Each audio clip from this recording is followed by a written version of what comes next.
Good morning, happy Wednesday, and welcome to the number one Group of Five college football podcast in the world. This is the Group of Five guys, and our mission is to be the voice for the Group of Five football programs, the voice that the mainstream sports media absolutely refuses to be. We need your help to do that. We need you to follow us on all the social platforms at Group of Five guys. Go to YouTube, Apple Podcasts, Spotify, wherever you get your best podcasts. Subscribe to the channel. Leave a 5-star rating and a review.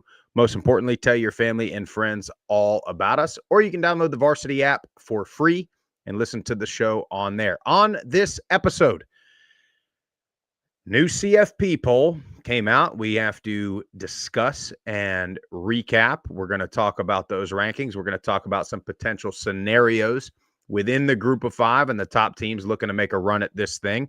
We're going to recap MACtion from Tuesday night, preview MACtion for Wednesday night, a couple Thursday night games, plenty more.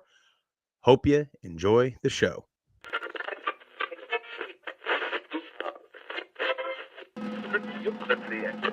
Have you had it from somebody born and raised in Lafayette, Louisiana, at a tailgate? Doubt it. I said Michael Pratt has got to show up and play, and boy, did he.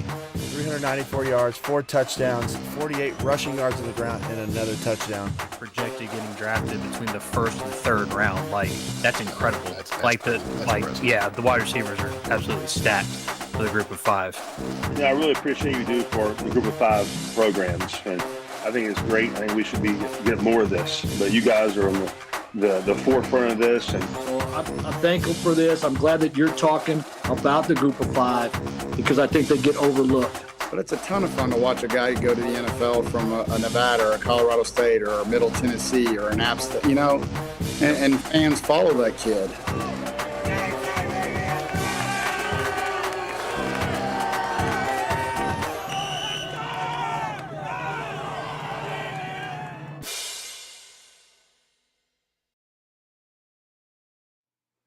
Well, it's hump day, Jeff.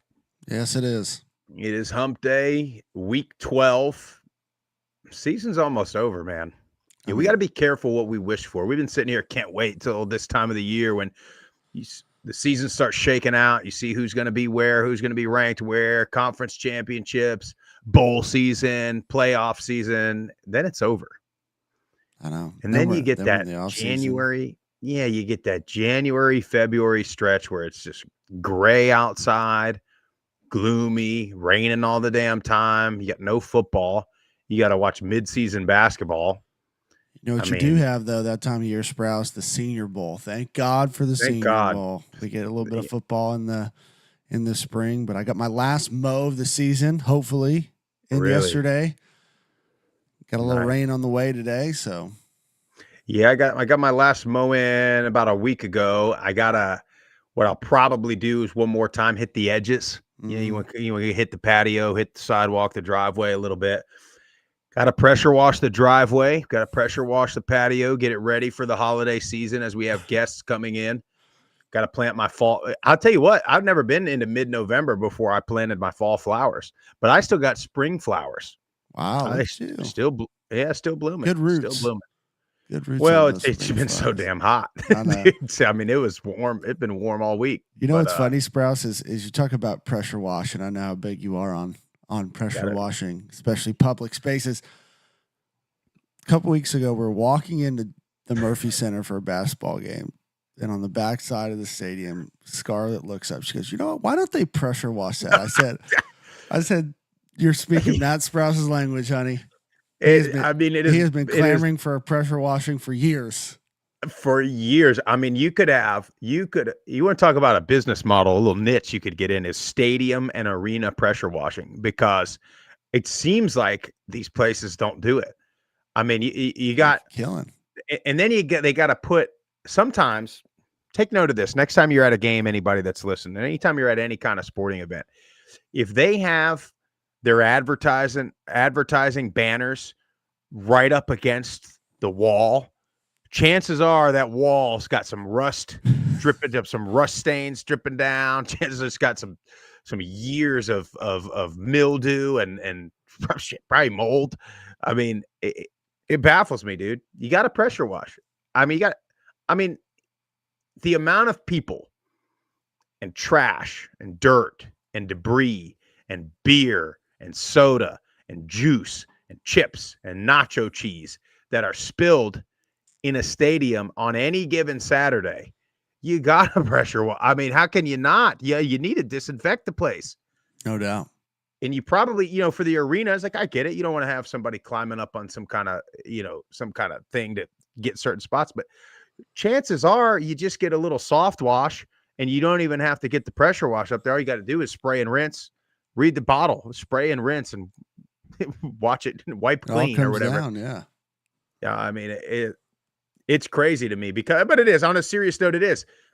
If your stadium looks old and run down, I mean, if you got all your driveway's all gravel, huh? But yeah. But I'm sure you've pressure washed a sidewalk before or something like that. Pressure washed. I mean, you can tell the difference. Yeah. You could immediately. That's my favorite part about pressure washing is it's like very therapeutic. It's like mowing. You can see the fresh lines of where you've hit it back and forth. And people are going to be like, why don't you use a surface cleaner for your driveway? Come on, guys. You got to manually do this. You got to go in corner to corner, section by section, and just watch the dirt and debris. And then you got to do it at a very, my driveway is not perfectly level and it doesn't drain perfectly the way a driveway should.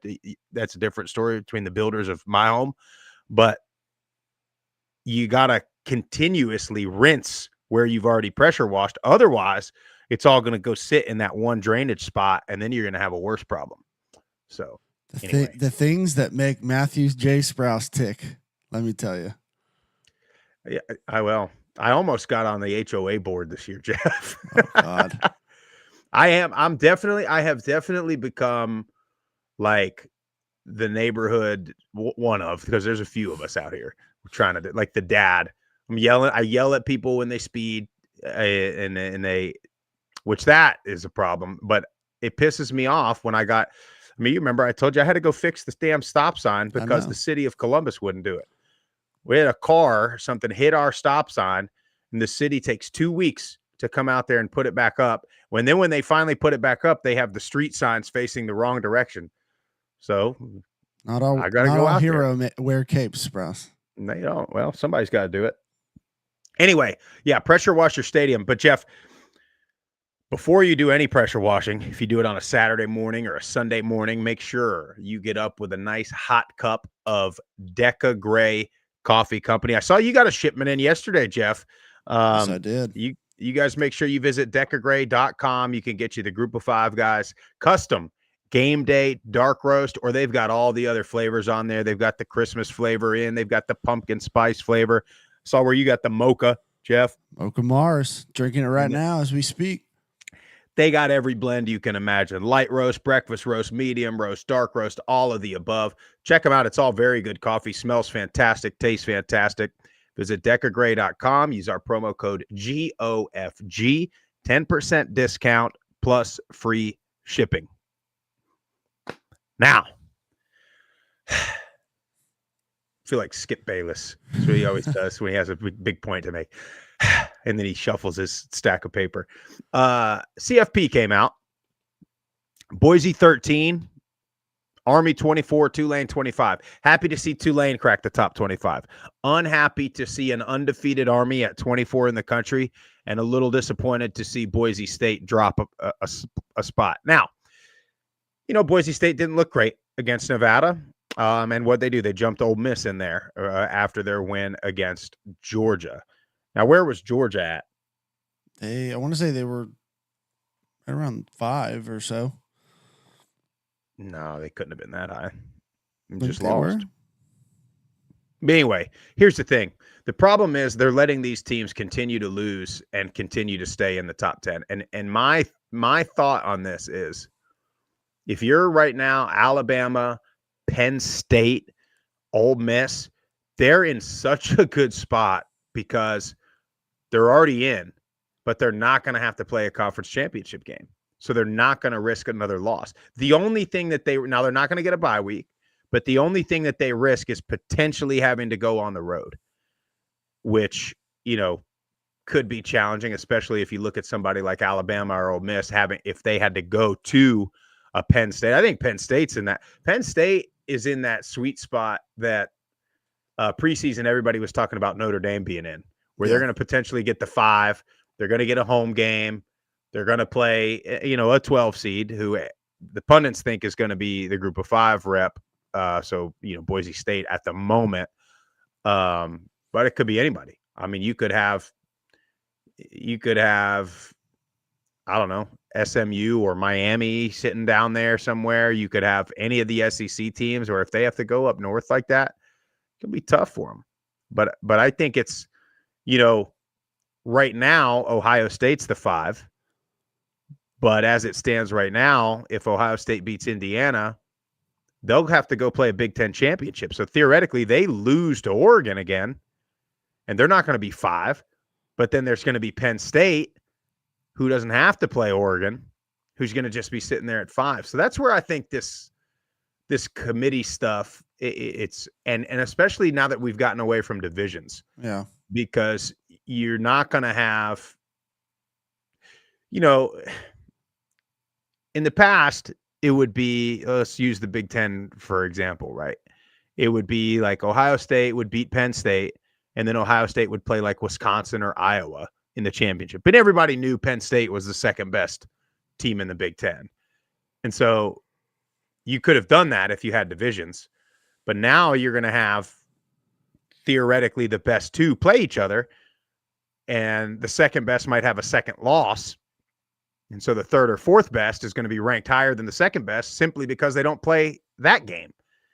So I don't know. I don't like that. I don't like the shuffling around. But well, you're starting to see the writing on the wall of what the CFP wants. But here's your top 12. All right, you got Oregon at 1, Ohio State at 2, Texas at 3, Penn State at 4, Indiana at 5, BYU at 6, Tennessee at 7, Notre Dame at 8, Miami at 9, Alabama at 10, Ole Miss at 11. Georgia was at the 12. And then you had Boise at the 13. SMU rounds that out right after that at 14. You're going to have teams that lose because Tennessee plays Georgia, I believe, this weekend. You're going to have Army play Notre Dame next weekend. I'm with Joe in the chat. I think Miami's going to lose again. I could see that. I think BYU loses at some point. So you're going to have some more shuffling, but you already see this bias towards Boise. Yeah. And they're just going to keep them there. No matter what happens, they're going to keep them at and they're going to keep them potentially at 13 so they can say, well, do we really think that Boise State is better than Georgia and deserves to be in the playoff over a team like Georgia? And I would say this. I think you're starting to see it. I think what you're going to end up having is 4 SEC teams, 4 Big Ten teams, and 1 Notre Dame, 1 ACC team, 1 Big 12 team, and 1 Group of 5. And the ACC, the problem with that for the ACC, SMU, I don't think plays anybody. Neither SMU or Miami has to play Clemson. Clemson already has. Clemson has already lost. So I think Miami plays Syracuse and Wake Forest. And then I think SMU plays Boston College and Wake Forest or something like that. Something like that. Yeah. So they'll play in the championship. Winner will get in, loser will be out. Big 12 is still kind of wide open. What I am hoping for is you get, BYU loses. If you can get a 2-loss Big 12 team, that's I think right now that's our chance in the Group of 5 to get something above the 12. Because it is clear they're not going to give Boise a home game. I think that's the clear point. Now, if they may find themselves, I think they're more likely at this point to get a 4 than they are a home game because, if BYU loses and who's next in the Big 12? Colorado right now? Where are they at? 18 or something? 17. But then you got K-State at 16. Boy, yeah, they're letting them jump pretty high. Yeah, because they'll jump. I mean, if they win the Big 12, they'll jump Boise. I can almost promise you. What's funny is, I saw Clay Travis tweet something out. And, he's a big SEC stan, so he posts the rankings and he puts out a thing like, does anybody actually think BYU or Indiana would beat Alabama on a neutral field? And my response is probably not. But did anybody think Vanderbilt would beat Alabama? No. And they did. Got to play the game. They want these paper champions. If you want a paper champion, go play a video game and simulate it. That's essentially what these guys want to do. They want to just hand people a championship game. Like, look, it's fine. I'm not arguing that your schedule and this and that, but it's like you've already lost. Like you've already lost to these playoff teams. So why do you get another chance to play them again? Because if a Group of 5 team loses one of these games, that knocks them all the way out. I mean, it puts them all the way out. And I find it funny, people are sitting here saying, Boise's schedule. Well, Boise blew out Washington State, who's starting to climb pretty high. And I look at Washington State's schedule. That's funny to me. Washington State and that is still getting a little bit of brand love, a bit of Power 5 love, although they've played a Mountain West schedule. And they got smoked by the best team in the Mountain West. So I find that quite comical, that a team like UNLV is nowhere to be found. But a Washington State continues to climb in the rankings. Now, I want them to, because that gives a Boise State resume something else. But I don't know, man. Well, I think I'm calling this right now. Arizona State's going to beat BYU, and that is in not this weekend, but next. So I think Arizona State's at home. Arizona State is a good team. They've been playing a lot of teams tough. We saw them play Texas State early on. They got that great running back. I think they beat BYU. I think BYU really hadn't played anyone. Colorado has Kansas in 2 weeks. Kansas has had Sneaky. some big wins.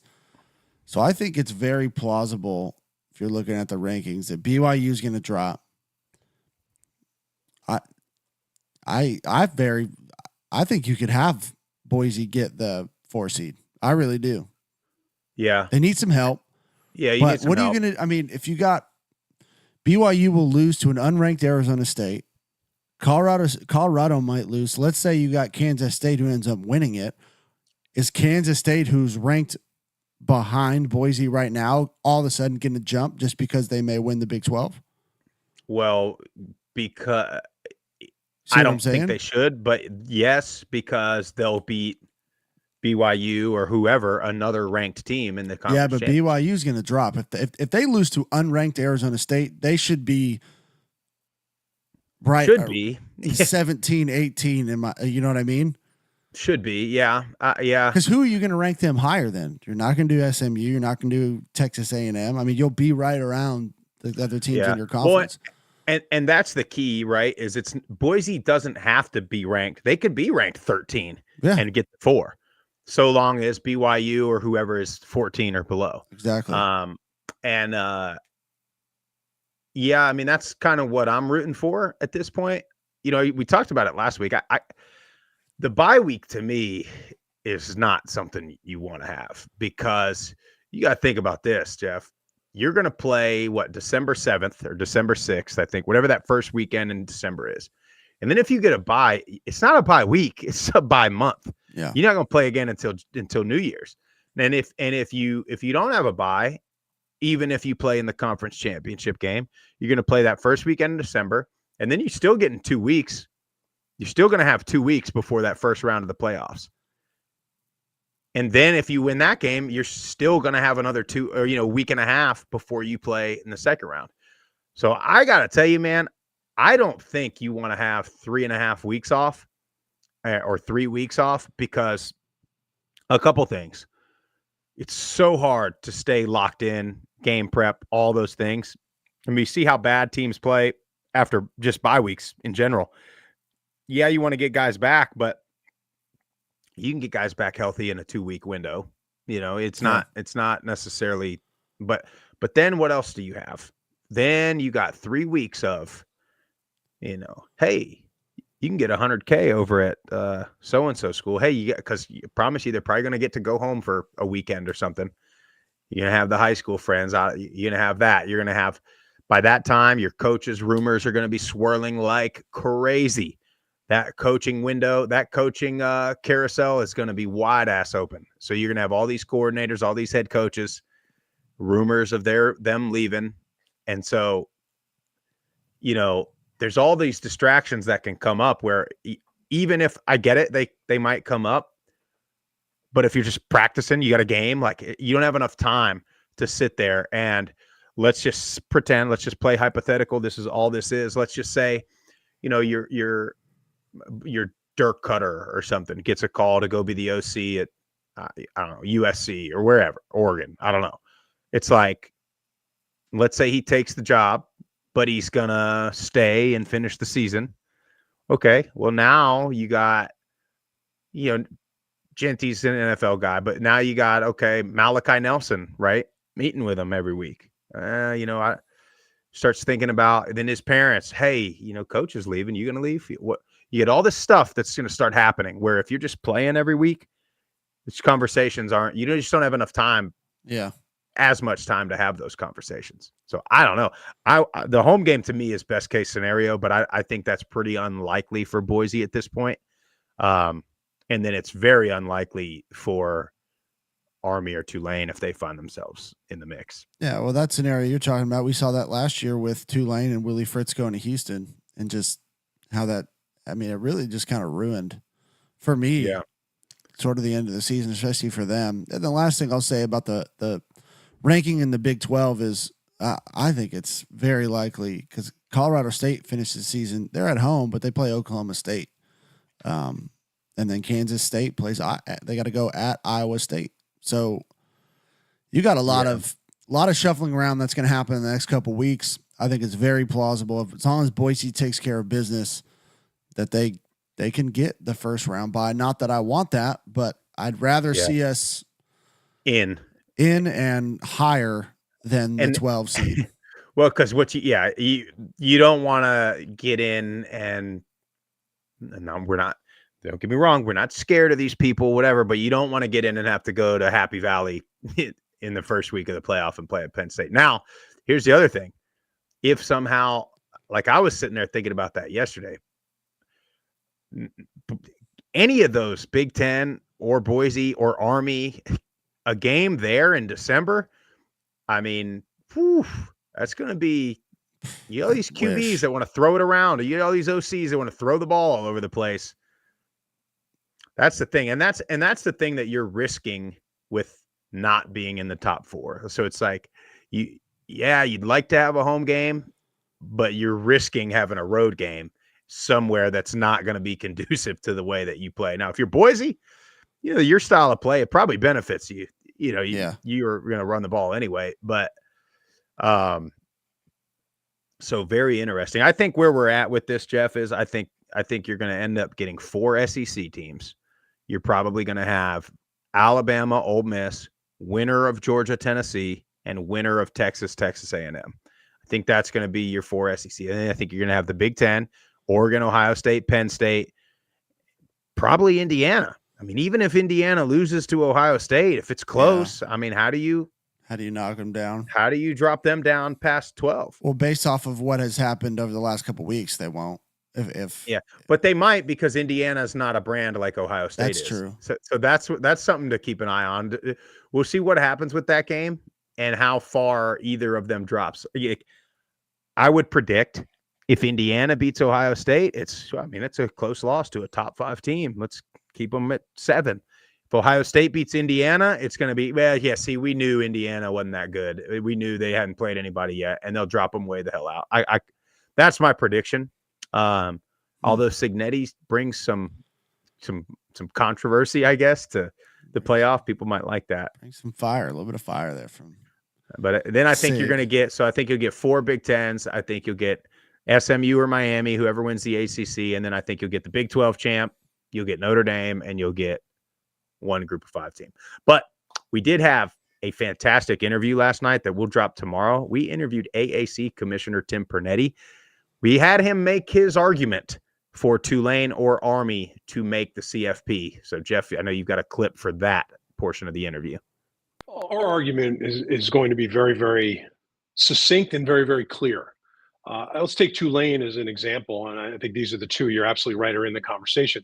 Tulane is one of those programs that I think people look at and say, okay, how did that happen? Right? They arrived at this point, how'd they get there? This is a university that has, in a very strategic way, brought athletics into the fabric of who they are as a university. And as part of that, they've made significant investment, and part of that investment is in talent. I think John Summerall, I hope John is in our league forever. I don't know if that's reality or not, but that has something to do with it as well. But the argument for Tulane is they have the guts to schedule.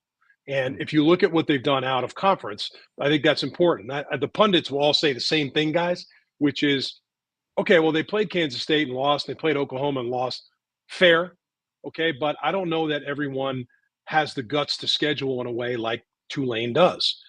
I think across the board, they are one of the most talented teams in the country, never mind in our conference. And I'm not sure there's a lot of programs, if they landed in the slot in the playoff, that would want to play them right now. So I think they have a lot going for them. On Army, I don't think we could have a more perfect storm as a conference. When you have a new member join, obviously everybody's rooting for each other to smoothly enter the world and have some success. What Army's done this year has been remarkable. And the reality is, in like a day and age like this, I think part of our pitch is going to be, everybody's talking about money. Everybody's talking about NIL. Everybody's talking about who transferred where to sort of like accelerate the growth. Army and the academies have to recruit a different kind of student athlete because there is no NIL. There is no transfer portal. It's probably a great AD job, by the way, because of those things. But I think what Army's done has been remarkable. Yeah, I appreciate Tim for coming on. Had such a good time talking to him, and dude is sharp. Dude, as sharp as a freaking tack. And I want to make it clear that interview will drop tomorrow. He asked me for my thoughts on why I think Army Navy should be moved. And we had that conversation. We had conversation about officiating across the country. We had the conversation about NIL, about revenue sharing, about conference realignment. And so really fun conversation. We probably, I don't know what we went, 20, 25 minutes maybe. Yeah. So good conversation. That interview will drop tomorrow. Yeah, I think, Jeff, just real quick, I think if we could run through some potential scenarios. I think Boise win out, you're in. Army, I don't even think the Notre Dame game matters per se. I would be so interested to see how high Army jumps if they were to beat Notre Dame. Then you have the Army versus Boise argument. But I think Boise wins out, they're in. Army wins the American, regardless of Notre Dame, and Boise loses, I think Army's in. Tulane, same thing.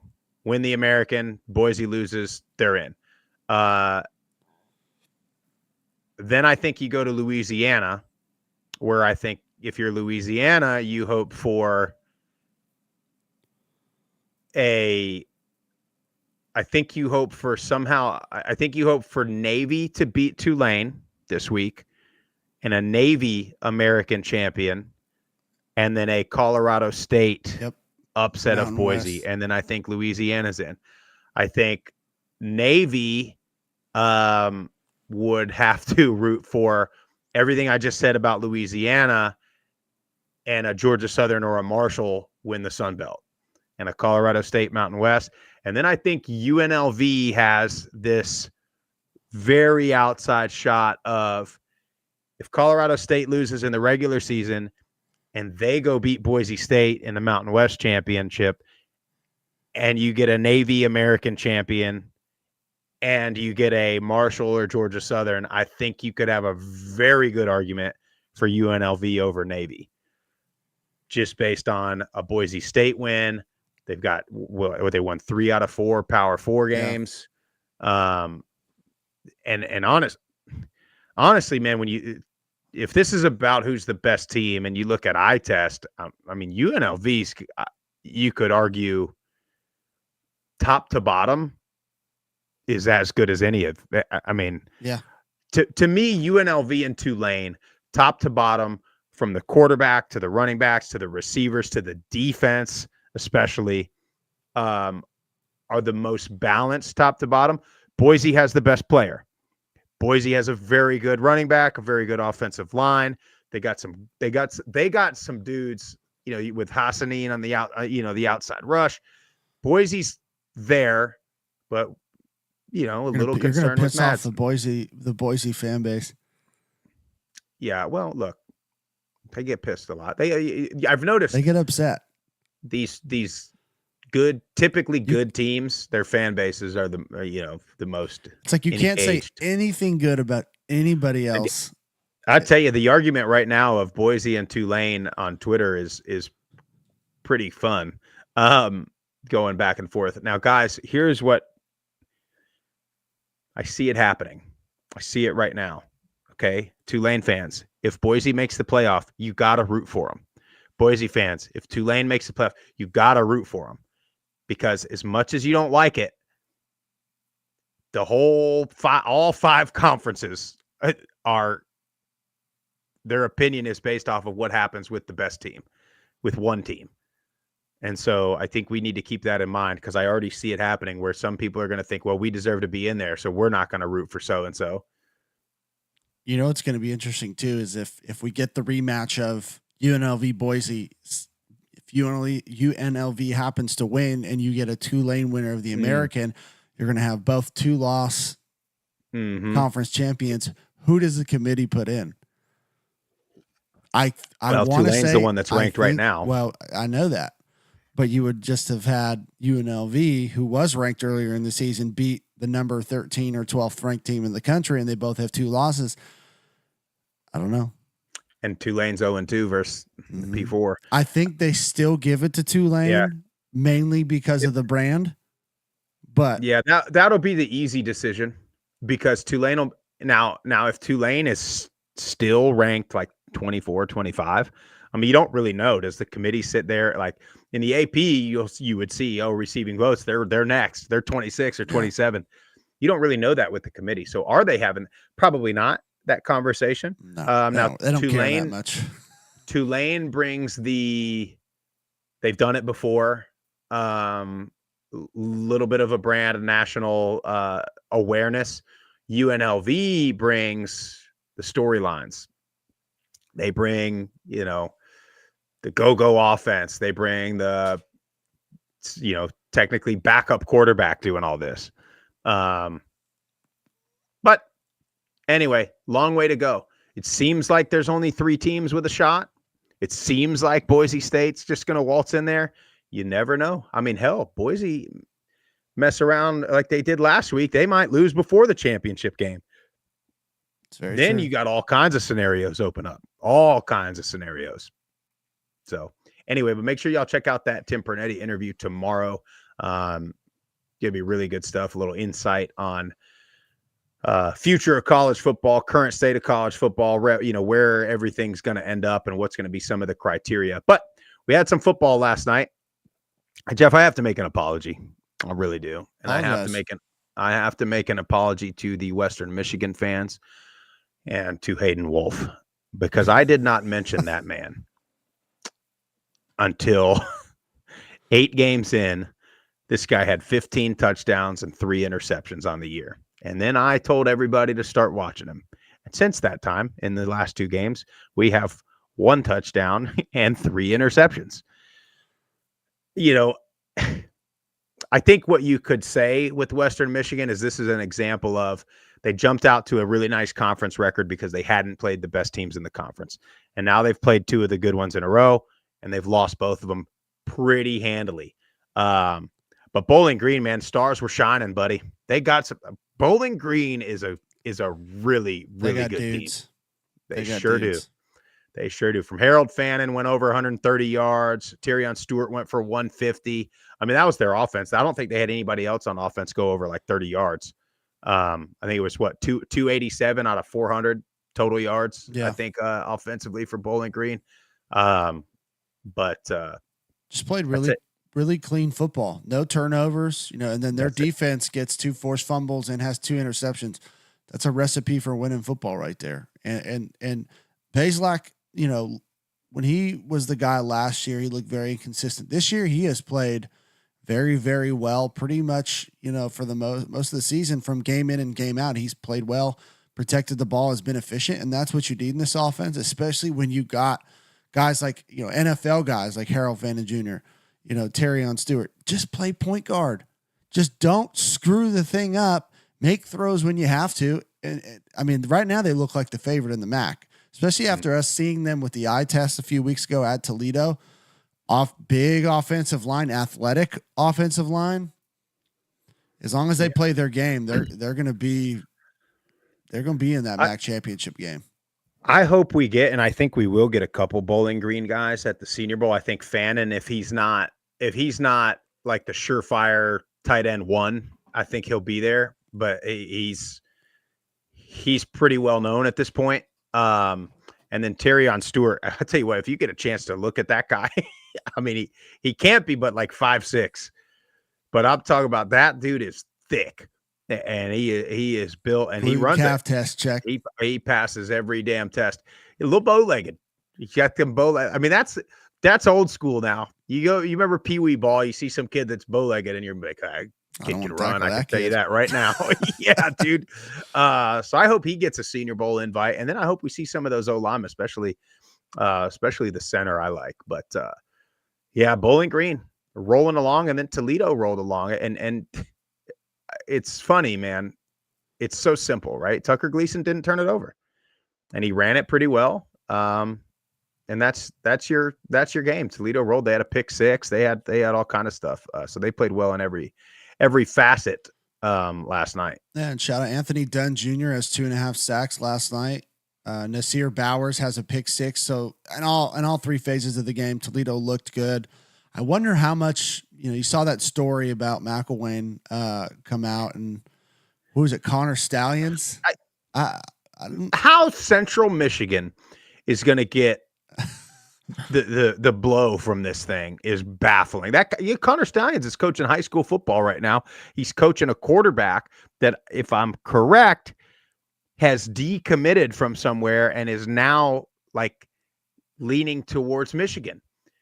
And how, Jim Harbaugh just hikes his ass out of there and everybody else is going to get left and screwed, especially Central freaking Michigan over this is insane. That's wild. Insane. He took a page out of Pete Carroll's book. See the writing on the wall. It's dip for the NFL and give this another try. And let the school and university and the kids take the punishment. I'll tell you, kids, when things get tough, leave. That's the lesson that we've taught. We've taught our generation of players. I mean, hell, it makes sense, right? See what they're doing in the portal. Oh, you're third on the depth chart. Check out somewhere else. See what happens.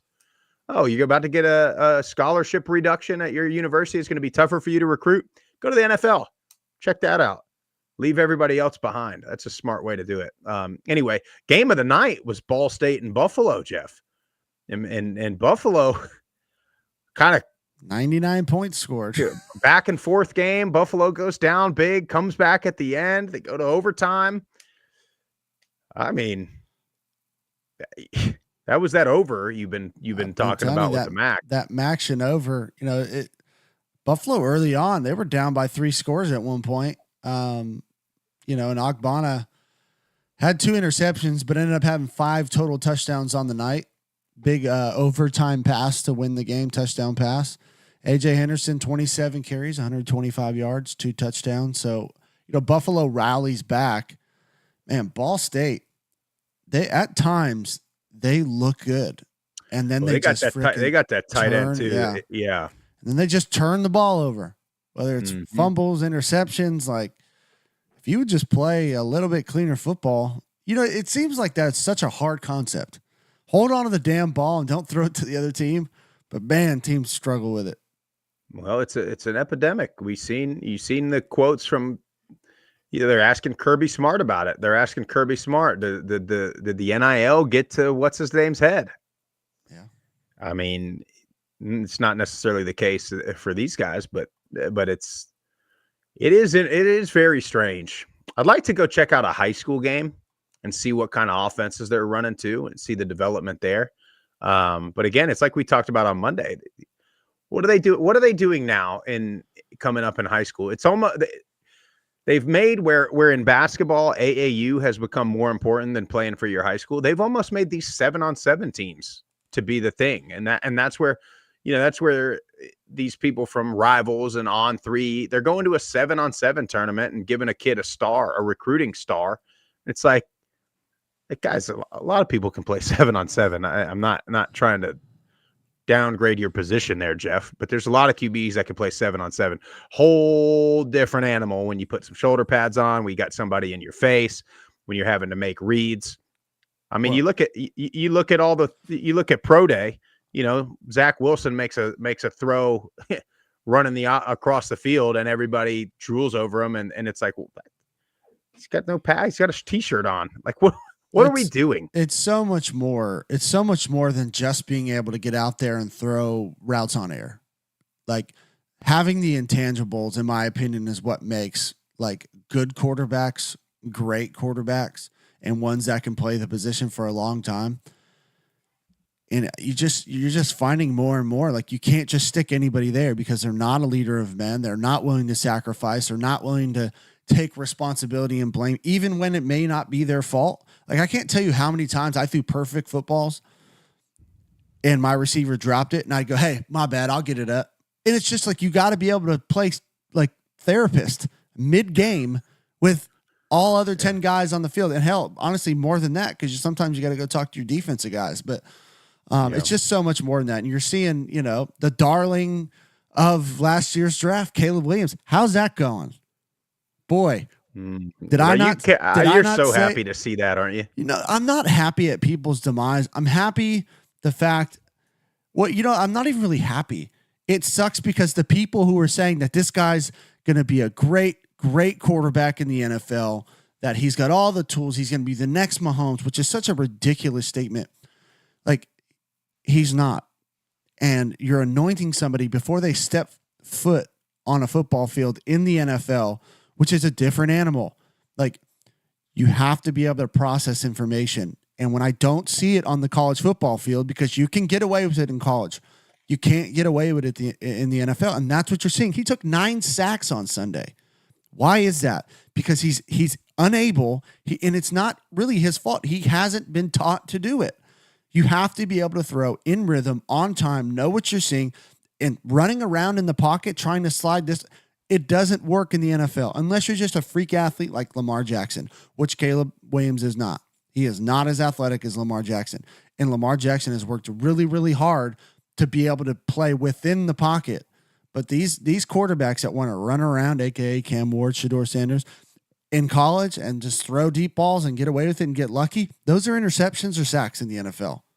So I'm not happy that he's not doing well. I'm happy that the fact that these stupid people on ESPN, CBS, and Fox want to anoint these quarterbacks like, oh, they're the next freaking Patrick Mahomes. There's only one because he is one of one. And this is coming from a Raider fan who hates the Chiefs. Like, he's different. Yeah. Well, he's different. Well, and there's so many other factors too, right? Like 9 times out of 10, these high drafted quarterbacks are going from good teams to really, really bad teams. And it's almost unfair pressure to put it on rookie quarterbacks. It is. And I think, obviously I never played quarterback, although I was the emergency quarterback on my Pee Wee team one time. But they, confidence is a thing now at every position. It is. And you go in there and you just get crushed, and it seems like you can't make a read, you can't make a throw, you can't make a block, you can't do certain things. And your confidence is shaken. It's what we talk about all the time when a QB gets pulled or benched early. It's like, well, now you're going to put them back in, and now they're not confident. They're unsure of themselves. And so you got these guys that are, they're unsure. What does my coach think? How short is my leash? If I make this throw and it's kind of a risky throw that I normally would make, I'm maybe not going to make it because I'm scared I'm going to get pulled again. And I mean, it's the same way, dude. I'll tell you, it's even, to make it simpler, it's even simpler at the offensive line level. I mean, you miss one pass pro block in a pass pro drill, and coach cusses you out, and you're never the same. I mean, that crap happens all the damn time. And you're right, Jeff. It's unfair for these quarterbacks. They go into bad situations. They got no pass protection. They don't necessarily have the weapons. They don't have that tight end or that go-to receiver that they can just, bail them out of situations. And so they're taking sacks. They're throwing interceptions. They're throwing it away. And their confidence is getting ripped from them. And it's not their fault. Yeah. By the way, I did see, I think it was our guy, Jim Nagy, tweeted that they should do a 30 for 30 on. Yes, they did. Bad quarterback play, basically. And then somebody said they're writing a book, and they said it's coming out in like the fall of 25. We ain't got time to wait till fall of 2025, buddy. What else are you doing? Right? I mean, you got a writer's block. You're planning on a book in 8 months. What are we doing? Get that sucker out there in the public. And let's, you're writing the book. Let's get the movie. Okay. Let's get the show, the documentary first, so we can know what happens. I mean, I'm not trying to sit there and read about all that. You know what I mean? Yeah. Anyway, we got games Wednesday night. We got a game Thursday night. I've never been more sure about 3 MACtion games, Jeff, than I am about tonight. Be careful. And that means something's going down tonight. Kent State going to Miami. That ain't happening. Miami wins big. Akron going to NIU. That's the one. Sneaky Jeff. That's the one that's sneaky Jeff. Yeah. NIU should win. They will win. I'm going to say it, but take that for what it's worth.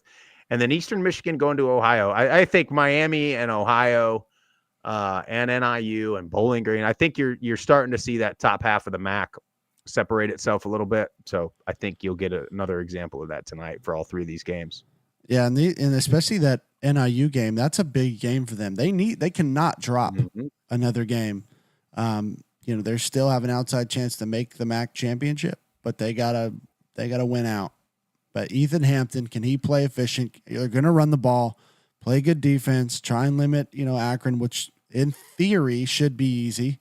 But Akron's played some teams tough, and NIU has played down. They tend to do that. They tend to play down in certain games. So hopefully Hammock's got them ready to go and they get a big win. Yeah, they just got to do what they do. I mean, that's the story for NIU. And then Thursday night, you got ECU going to Tulsa.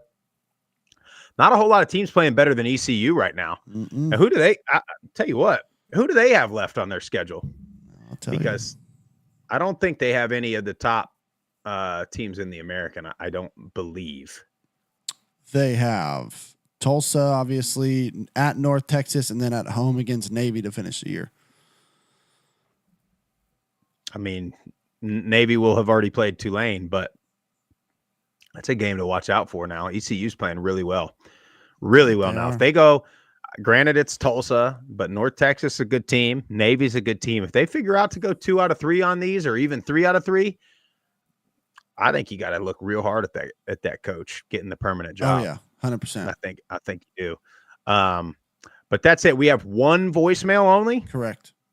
Jeff, we're gonna get this thing right at an hour today. Look at that, professionals. I've been telling you, it only took us till the season was over to figure it out.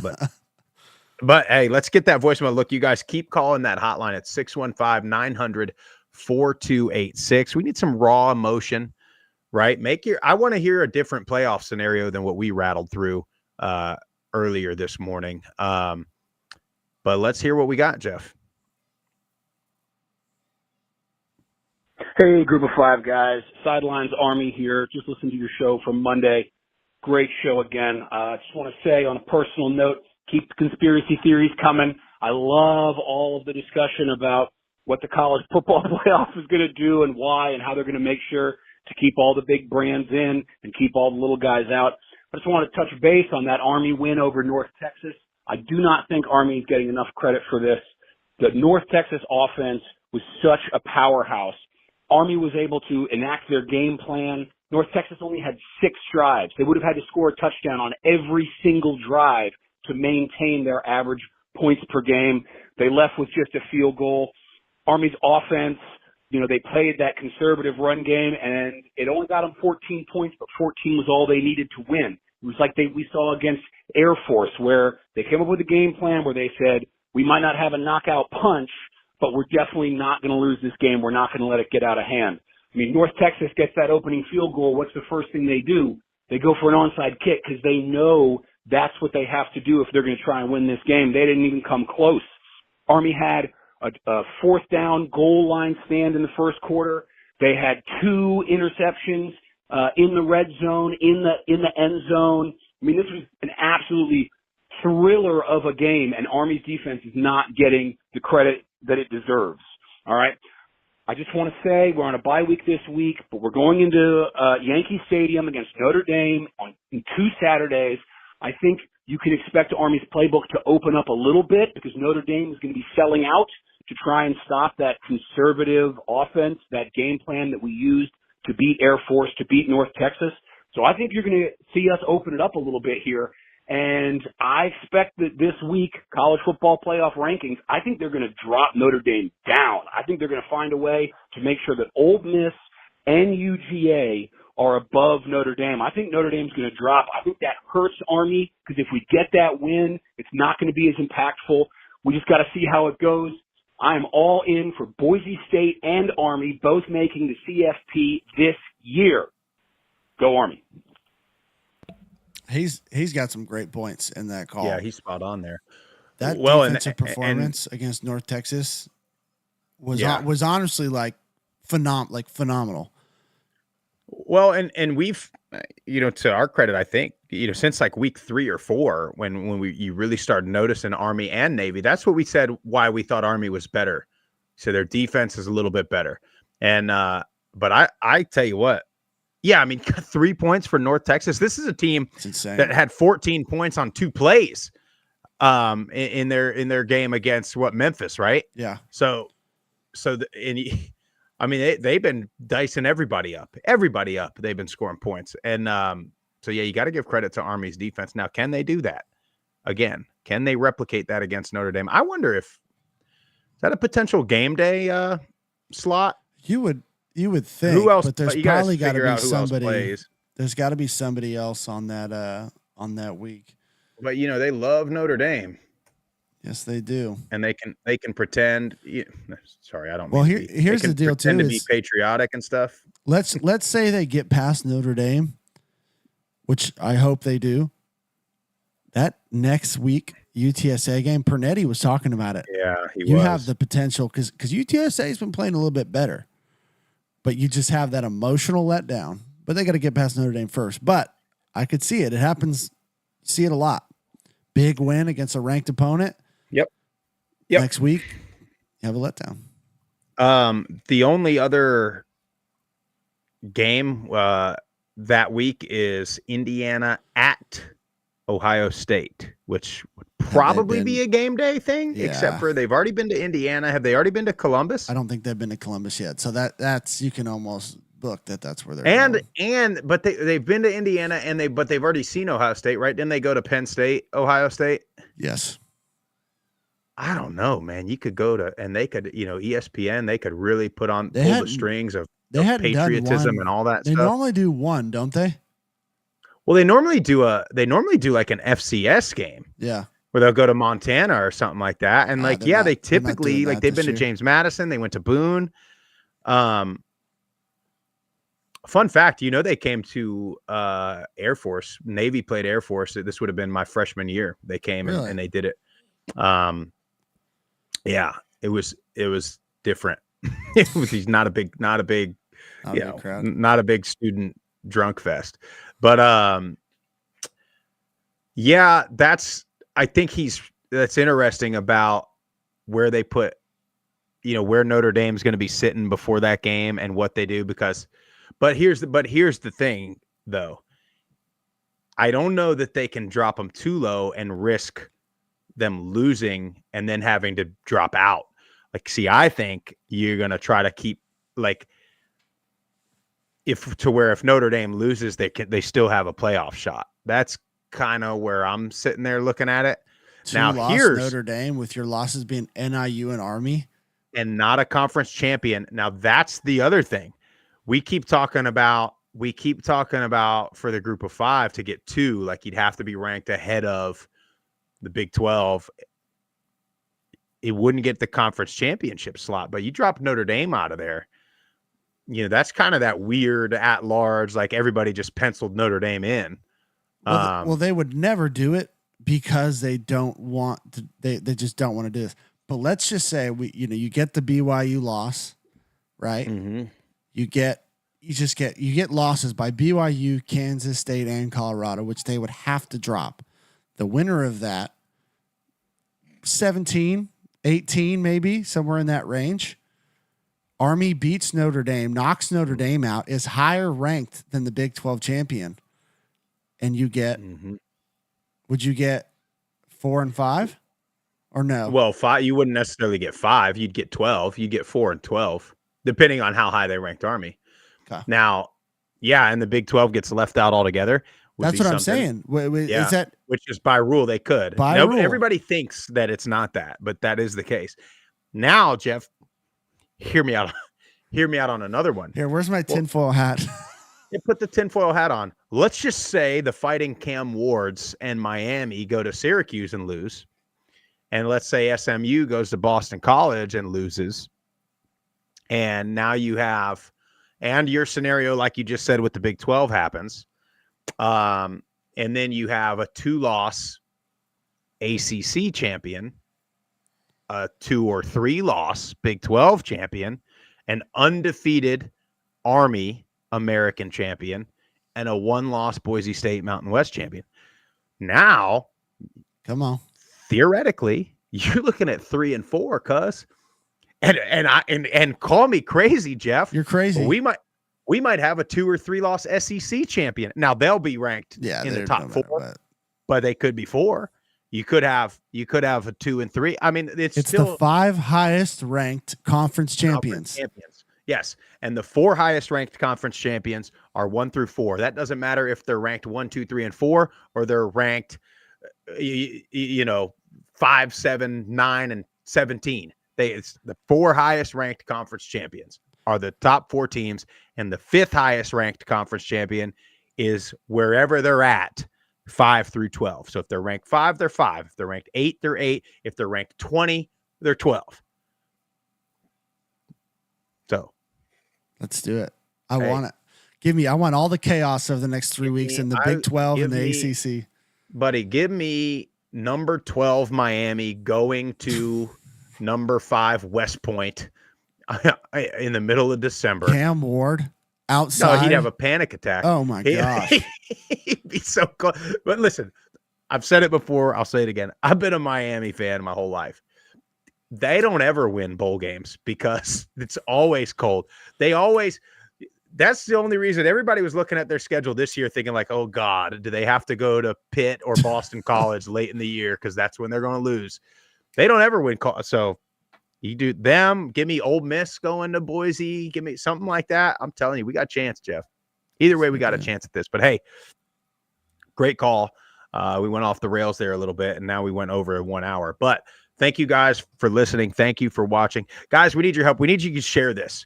Best thing you can do is in person, share it with your family and friends, but retweet it out, share it on your Facebook. All that stuff helps. But most importantly, just click the subscribe button, click the like button when you're watching the show. Make sure you're following all the social media platforms at Group of Five Guys. YouTube, Apple Podcasts, Spotify, wherever you get your podcasts, subscribe to the channel, give us a 5-star rating, a review, all of that stuff. And guys, just to plug it one more time, interview with AAC Commissioner Tim Pernetti tomorrow. And we are Jeff and I and Tip now are planning our next trip. Will more than likely be a conference championship game, and then we're going to have to try to figure out bowl season and playoffs and what we're going to do, but should be some cool stuff happening. So be on the lookout. That's all we got. You guys have a great Wednesday. Have a great rest of your week. We will see you Friday morning.